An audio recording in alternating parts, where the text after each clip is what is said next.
Eu sou o pastor José Olavo Fonseca, moro aqui na cidade de Itanhaém, São Paulo, litoral sul paulista. Quero pedir a você para se inscrever no meu canal no YouTube.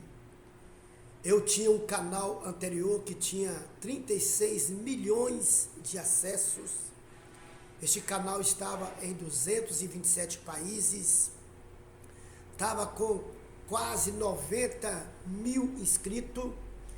Eu estava tendo uma média de 10, 15 mil inscritos mensal, porque o meu canal estava decolando, estava subindo muito, mas infelizmente esse canal meu foi excluído do YouTube. Não sou monetizado, não estou no YouTube para ganhar dinheiro, mas sim para pregar o Evangelho. Então inscreva-se no meu canal no YouTube, ative o sininho para você ser notificado de novos vídeos. A primeira vinda de Jesus, todos nós sabemos, todos nós conhecemos, todos nós estamos cientes, está sendo pregado e anunciado ao mundo inteiro nos 4 cantos desta terra. Foi quando Deus enviou Jesus Cristo a este mundo para pagar o alto preço da nossa redenção, para nos comprar de volta para Deus. Cada vinda de Jesus tem uma missão específica. A primeira vinda de Jesus tem uma missão específica. A segunda vinda de Jesus tem uma missão específica. A terceira vinda de Jesus, isto mesmo, eu disse a terceira vinda de Jesus. A terceira vinda de Jesus, ela tem quatro missões específicas e distintas. Eu vou estar te mostrando isso na Bíblia Sagrada, através dos seus versículos. A quarta vinda de Jesus, ela tem uma missão distinta e específica. E a quinta e última vinda de Jesus, ela tem uma missão específica e distinta. Cada vinda com missões diferentes, em época diferente, em momento diferente, em períodos diferentes. A primeira vinda de Jesus, Deus enviou Jesus para morrer na cruz do Calvário para pagar o preço do nosso resgate, para nos comprar de volta para Deus. E nós fomos comprados por um alto preço incorruptível. Nós fomos comprados com preço de sangue. Jesus nasceu da Virgem Maria, com 33 anos e meio, ele morreu na cruz do Calvário. Mais ou menos 33 anos e meio para 34 anos, ele morreu na cruz do Calvário, ressuscitou ao terceiro dia, andou nesta terra durante 40 dias e 40 noites ressuscitado. O mundo daquela época, vendo ele ressuscitado, o mundo viu ele morrendo, o mundo viu ele ressuscitado, e o mundo da época viu ele andando nesta terra ressuscitado. Mas após 40 dias, Jesus subiu para os céus. Esta subida não foi uma subida às escondidas. Os seus discípulos viram Jesus subindo ao céu. Viu Jesus se elevando, levitando, subindo. E ele foi subindo, até adentrar aos céus. E quando Jesus foi assunto nos céus, quando Jesus subiu aos céus, apareceram 2 anjos que disseram: varões galileus, por que estáis com os teus olhos atônicos? Por que vocês estão olhando assustado para os céus, vendo esse Jesus subindo para o céu, indo embora? Esse mesmo Jesus, ele há de vir, ele há de voltar, assim como tem de visto partir. Então Jesus, ele vai voltar, e nós estamos esperando esta vinda de Jesus a qualquer dia, a qualquer momento, nesta nossa geração. Eu quero ler para você sobre esta primeira vinda de Jesus, aonde fala sobre esta primeira vinda, e aonde fala sobre a sua segunda vinda. Eu quero abrir a Bíblia no livro de Hebreus, capítulo 9, versículo 28, e eu quero estar lendo com você este versículo. Hebreus, capítulo 9, versículo 28. Assim também Cristo, oferecendo-se uma vez para tirar os pecados de muitos, aparecerá a segunda vez sem pecado aos que o esperam para a salvação. Assim também Cristo, oferecendo-se uma vez para tirar os pecados de muitos, aparecerá segunda vez, segunda vinda, sem pecado aos que o esperam para a salvação. Este versículo fala sobre a primeira vinda de Jesus, quando ele nasceu da Virgem Maria. Hebreus capítulo 9, versículo 28. Então ele fala que, assim como ele se manifestou uma vez para tirar o pecado de muitos, ele aparecerá a segunda vez, agora ele aparecerá a segunda vez sem pecado, porque a primeira vinda, ele se fez pecador, ele tomou sobre si os nossos pecados, ele tomou sobre si as nossas enfermidades, e ele levou sobre si na cruz do Calvário. Então ele se fez pecador, ele não tinha pecado, mas ele se fez pecador, porque para morrer na cruz tinha que ser pecador. Ninguém morria na cruz se não tivesse pecado. Então Jesus, olha que maravilha, Jesus se fez pecador, assumiu os nossos pecados, assumiu o pecado, se fez pecador, admitiu ter pecado, e ele foi para a cruz, morreu na cruz do Calvário.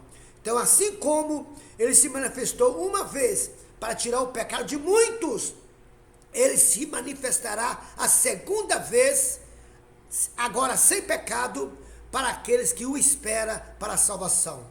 Então Jesus, ele vai voltar. Jesus está voltando. E ele vai voltar para levar embora a igreja desta terra. Ele vai levar a noiva embora desta terra. Agora é muito importante você saber, Jesus virá antes da tribulação, antes da grande tribulação, ou Jesus virá depois da grande tribulação? Eu quero dizer para você que Jesus virá antes da tribulação e antes da grande tribulação. Eu vou estar mostrando para você aqui, no mínimo, 9 versículos, 9 passagens bíblicas irrefutáveis, inquestionáveis, aonde prova nesses 9 versículos que Jesus vem antes da tribulação e da grande tribulação para poupar a igreja de passar pela tribulação e pela grande tribulação, para dar escape para a igreja de passar pela tribulação e para a grande tribulação, para livrar a igreja de passar pela tribulação e para a grande tribulação. Jesus não é louco, Jesus não é maluco, Jesus não é retardado, Deus não é louco, Deus não é maluco, Deus não é retardado, Deus não é sem juízo, sem noção, de permitir que a noiva de Jesus, a noiva do Cordeiro, a igreja, seja entregue ao reinado do diabo. Deus não vai permitir que o diabo seja rei sobre a noiva de Jesus, porque o diabo vai reinar 7 anos aqui. Então Deus vai livrar, Jesus vai livrar a igreja, antes que o diabo reina o seu reinado, antes que ele seja rei, ele disse que faria um trono acima do trono de Deus, para ser adorar semelhante ao Altíssimo, e isso vai se cumprir na tribulação e na grande tribulação. Isso vai se cumprir no reinado do anticristo de 3 anos e meio e no reinado da besta de 3 anos e meio. O reinado da besta de 3 anos e meio e o reinado do anticristo durante 3 anos e meio não é nada mais, nada menos o diabo estabelecendo o seu trono para ele ser rei, para ele ser adorado semelhante ao Altíssimo. Deus, ele satisfaz o desejo do meu coração, Deus, ele satisfaz o desejo do seu coração, e Deus também satisfará o desejo do coração do diabo. Ele queria ser rei, ele vai ser rei. Agora eu vou mostrar para você dentro da Bíblia sobre quem o diabo vai ser rei, sobre quem o diabo irá reinar. vou te mostrar no mínimo 9 passagens bíblicas. Mas antes, eu quero mostrar para você aonde vai acontecer essa segunda vinda de Jesus. E de que maneira que Jesus virá nessa sua segunda vinda. A primeira vinda de Jesus, nós sabemos que ele nasceu da Virgem Maria. A segunda vinda, a Bíblia diz que ele vai vir nas nuvens, ele vai vir nos ares, e ele vai vir ao som de trombeta. Está escrito no livro de 1 Tessalonicenses, capítulo 4, versículo 16 e versículo 17. Está escrito assim: porque o mesmo Senhor descerá dos céus, com alarido, com voz de arcanjo e com a trombeta de Deus. E os que morrerem em Cristo ressuscitarão primeiro. Depois nós, os que ficarmos vivos, seremos arrebatados juntamente com eles nas nuvens, a encontrar com o Senhor nos ares. E assim estaremos para sempre com o Senhor. Porque o mesmo Senhor descerá dos céus, com alarido, com voz de arcanjo e com a trombeta de Deus. Porque o mesmo Senhor descerá dos céus,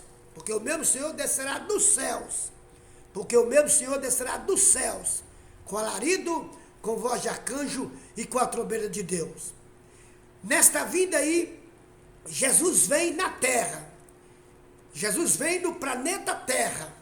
Sim, Jesus vem no planeta Terra, porque o único planeta que há ser vivente é no planeta Terra. E ele vai vir buscar quem está na Terra.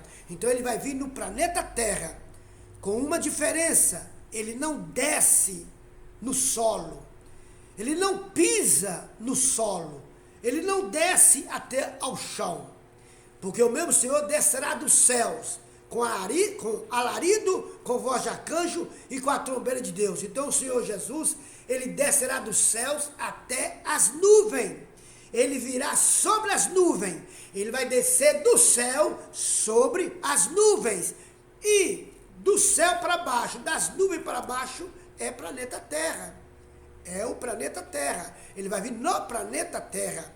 Ele não vai vir ou ir no Mercúrio, no Urânio, no Plutão, não é em Marte, é no planeta Terra, com uma diferença: ele não vai pisar no solo, ele não vai pisar no chão, ele não vai descer aqui no chão, no planeta Terra, mas ele vai vir nas alturas, nos ares do planeta Terra, porque o mesmo Senhor descerá dos céus com alarido, com voz de arcanjo e com a trombeta de Deus. E os que morrerem em Cristo, morreram e foram para o paraíso. E os que morrerem em Cristo participarão da primeira ressurreição dos mortos. Esta é a primeira ressurreição dos mortos. E os que morrerem em Cristo ressuscitarão, se revestirão de um corpo incorruptível e ressuscitarão e serão arrebatados. E nós também seremos arrebatados. Quem estiver preparado com a vida no altar de Deus, quem estiver no prumo, no nível e no esquadro, quem estiver com o seu nome escrito no livro da vida, quem for ovelha e não lobo, cabrito, bode, esse será arrebatado. Quem for filho de Deus e não filho do diabo, 1 João capítulo 3, nisso se manifestam os filhos de Deus e os filhos do diabo. Quem for filho de Deus é arrebatado. O seu corpo se transforma num corpo incorruptível e ele é arrebatado para encontrar com os mortos em Cristo e ressuscitado e arrebatado para encontrar com eles nos ares e juntos encontrar com Jesus nos ares para Jesus levar para dentro do céu. Esta é a fuga. Esta é a fuga. Este aí é o escape. Deus está livrando a igreja da hora da tentação, porque vai vir a hora da tentação. Está na hora da tentação. Está na hora do filho do iníquo se manifestar. Está na hora do filho da perdição se manifestar. Está na hora do diabo reinar 7 anos, ser rei durante 7 anos, ser estabelecido por Deus como rei, porque Deus é quem vai estabelecer o diabo como rei. É Deus que vai estabelecer o diabo como rei. É Deus que vai colocar o diabo como rei. Jesus é o rei dos reis e senhor dos senhores da igreja. Mas não é o rei dos reis e senhor dos senhores dos infiéis, dos lobos, dos cabritos, dos bode, dos filhos do diabo. Quem é rei dos bode, dos cabritos e dos lobos é o diabo. O diabo que é rei dos cabritos, dos bodes e dos lobos. O diabo que é rei dos infiéis. Os infiéis fazem do diabo seu rei. Os lobos, cabritos e os bodes fazem do diabo seu rei. Jesus é o rei dos reis e senhor dos senhores da igreja, dos fiéis, das ovelhas, dos salvos. Mas Jesus não é o rei dos reis, senhor dos senhores, dos cabritos, dos bodes e dos lobos. Quem é o rei dos bodes, dos cabritos e dos lobos? Quem é rei de quem não tem o nome escrito no livro da vida? É o diabo. Então Deus vai estabelecer o diabo como rei deles, conforme está escrito em Daniel, capítulo 12, versículo 11 e 12. Lá está escrito que Deus vai substituir Jesus pelo diabo. Deus vai substituir Jesus pelo diabo. Jesus é da igreja, o diabo é dos infiéis. Jesus é dos fiéis, o diabo é dos infiéis. Jesus é do justo, é rei dos reis, senhor dos senhores, do justo. O diabo é rei dos injustos. Então, Deus vai substituir o reinado de Jesus pelo reinado do diabo, antes que Jesus reine no milênio. Jesus vai vir depois para reinar o milênio. Mas antes do milênio, Deus vai estabelecer, Deus vai trocar, Deus vai substituir Jesus Cristo pelo diabo. Só que a igreja não estará aqui na terra. Jesus vai ter levado a igreja para o céu como escape, como livramento, para guardar ela lá. Porque agora quem vai reinar na terra é o diabo. Daniel capítulo 12, versículo 11 e 12. Lá está escrito assim: e desde quando o contínuo sacrifício foi tirado? Esse contínuo sacrifício é Jesus Cristo. Esse contínuo sacrifício é a dispensação da graça. Esse contínuo sacrifício é a dispensação da graça, é o período da graça. É esse tempo, desde a morte de Jesus Cristo na cruz do Calvário e a sua ressurreição, até o dia do arrebatamento da igreja. Esse período do dia que Jesus morreu na cruz do Calvário e ressuscitou. Quando Jesus ressuscitou, ele inaugurou, ele deu início a uma dispensação chamada dispensação da graça. Essa dispensação da graça, ela foi inaugurada, ela teve início com a ressurreição de Jesus na cruz. E ela vai ter o seu término no dia do arrebatamento da igreja. Quando Jesus arrebatar a igreja, acabou o tempo da graça. Findou o tempo da graça. Não haverá mais o tempo da graça. No tempo da graça, Deus estabeleceu uma regra para quem quiser ser salvo. Quem quiser ser salvo no tempo da graça tem que aceitar Jesus Cristo como Salvador, arrepender dos seus pecados, ser batizado nas águas por imersão e permanecer fiel até a morte. Guardar o que tem recebido, guardar Jesus no seu coração, guardar a fé até o último dia, sendo fiel até a morte, para receber a coroa da vida. Esta pessoa tem o seu nome escrito no livro da vida. Para ser salvo, tem que ter o nome escrito no livro da vida. E por nome ser escrito no livro da vida, tem que aceitar Jesus como Salvador, tem que ser batizado nas águas e tem que permanecer na fé, viver na fé, sendo fiel até a morte. Ainda que você seja provado com risco de vida, ainda que você seja provado até a morte, morra, mas seja fiel a Deus. Morra, mas seja fiel a Deus. No livro de 1 Coríntios, capítulo 3, versículo 10, lá diz que Deus é fiel, que Ele não manda tentação senão humana, tentação de homens, que nós possamos suportar. Mas Ele é fiel que também nos dá o escape. Ele dá o escape quando você não pode suportar. Qual é o escape que Deus dá lá em 1 Coríntios, capítulo 3, versículo 10? É a morte física. João Batista, ele foi torturado até a morte, foi provado até a morte, teve a sua cabeça decepada, morreu. Foi o escape que Deus deu a ele para ele sair das torturas, para ele sair do sofrimento. Foi o escape. Morreu fisicamente. Deus não manda tentação senão humana, que possa suportar. Mas com a tentação ele dará o escape. O escape é a morte física. Tiago, ele foi morto ao fio da espada. Os discípulos de Jesus foram todos martirizados, foram torturados, foram provados mediante a morte, não negaram a fé, e eles continuaram torturando. Quando Deus viu que eles não iam suportar, Deus deu o escape. Qual foi o escape? A morte física. Eles morreram. Estevão, ele foi apedrejado até a morte. Apedrejado, jogaram pedra em Estevão.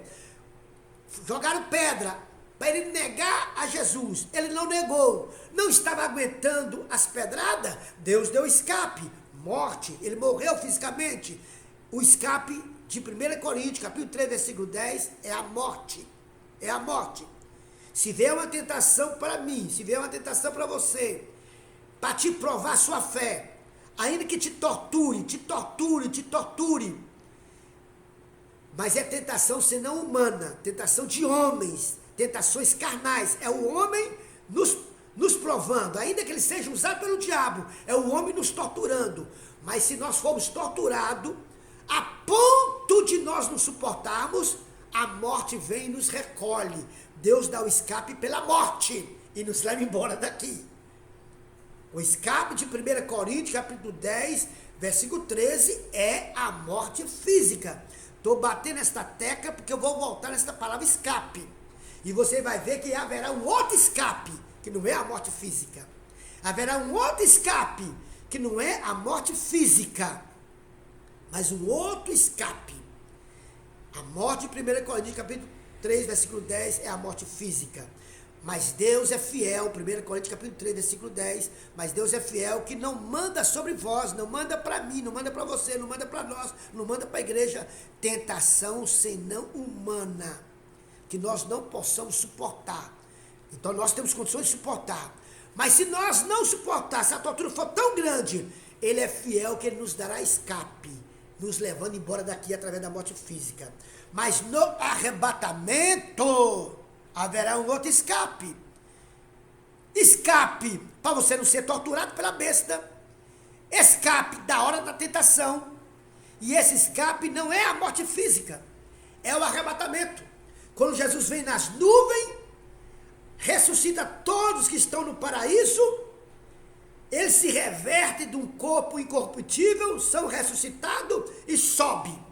E os vivos que estão servindo a Deus, que são ovelha, que é a noiva de Cristo, eles recebem um corpo incorruptível, um corpo de glória, e são arrebatados. E eles recebem de Deus, de Jesus, o escape. Não o escape de 1 Coríntios, capítulo 10, versículo 13. Mas recebem o escape de não passar pelo reinado do anticristo, nem pelo reinado da besta. De não passar pelo reinado do diabo de 7 anos. 3 anos e meio através do anticristo e 3 anos e meio através da besta, aonde no reinado da besta as pessoas serão torturadas até a morte, serão torturadas a ponto de morrer, serão torturados como se fossem mortos, aonde a fé deles serão provada e eles receberão torturas, obrigando a eles a dobrar os seus joelhos e adorar a besta, para receber na sua mão direita o carimbo 666, ou para receber na sua testa o carimbo 666. Então, no arrebatamento, essas pessoas, a igreja do Senhor Jesus, as ovelhas, a noiva de Cristo, recebe de Jesus um escape. Jesus arrebata a igreja, arrebata a noiva, arrebata as ovelhas, levando elas para os céus, dando a ela o escape. Não o escape de 1 Coríntios, capítulo 10, versículo 13, que lá é a morte física. Aqui no arrebatamento é o escape do arrebatamento da igreja. É o escape do livramento de não passar. Eles são poupados. Deus livra a igreja. Deus poupa a igreja. Deus guarda a igreja, arrebatando ela, fazendo ela fugir pelo arrebatamento da terra, para não passar pelo reinado do anticristo e nem pelo reinado da besta, que são 7 anos, aonde o diabo estará reinando de uma forma absoluta, de uma forma literal, ele mesmo, com as suas astúcias, com as suas artimanhas, com a sua perversidade, com a sua malvadez, reinando sobre os infiéis, reinando sobre aqueles que lhe obedeciam e não obedeciam a Jesus quando o evangelho era pregado. Mas quantos aos que obedeciam a Jesus quando o evangelho era pregado, eles recebem um grande, tremendo e maravilhoso escape. Eu vou estar lendo para você cada versículo onde menciona esse escape. Eu vou estar lendo cada versículo onde mostra a igreja, a noiva de Cristo, as ovelhas, a verdadeira ovelha, recebendo o escape. O escape que está escrito em 2 Pedro, capítulo 2, versículo 4 a 10. O escape de Daniel, capítulo 12, versículo 1. O escape de Lucas, capítulo 21, versículo 35 e 36. O escape de 1 Tessalonicenses, capítulo 5, versículo 9. Porque Deus não nos constituiu para a ira. Deus não nos destinou para a ira, mas para a salvação em Cristo. Então o escape vem. Deus nos livra, Deus nos guarda, Deus nos dá livramento, Deus nos dá escape, arrebatando e levando embora desta terra. Então no arrebatamento virá um escape, que é o arrebatamento da igreja. Agora, antes que venha o arrebatamento da igreja, antes que chegue o arrebatamento da igreja, se você for tentado, Deus não mandará sobre vós tentação senão humana, que você possa suportar, que eu possa suportar. Mas que com a tentação, Ele também nos dará o escape, que é a morte física. Quer morramos ou quer vivamos, vivamos para Deus. Se ficarmos vivos, não vamos negar Jesus. E vamos passar pela prova e vamos cantar o hino da vitória. Se nós formos provados mediante a morte, fomos torturados até a morte, Deus nos dará o escape. Nós morreremos fisicamente. Ele nos recolhe, não através do arrebatamento de Jesus voltando nas nuvens e arrebatando a igreja, mas Ele nos arrebata pela morte. Ele nos arrebata pela morte física e nos leva para a glória e nos esconde no seio de Abraão, como as galinhas fazem com seus pintinhos. Ele nos esconde no seio de Abraão, para lá nós aguardarmos o dia do arrebatamento da igreja.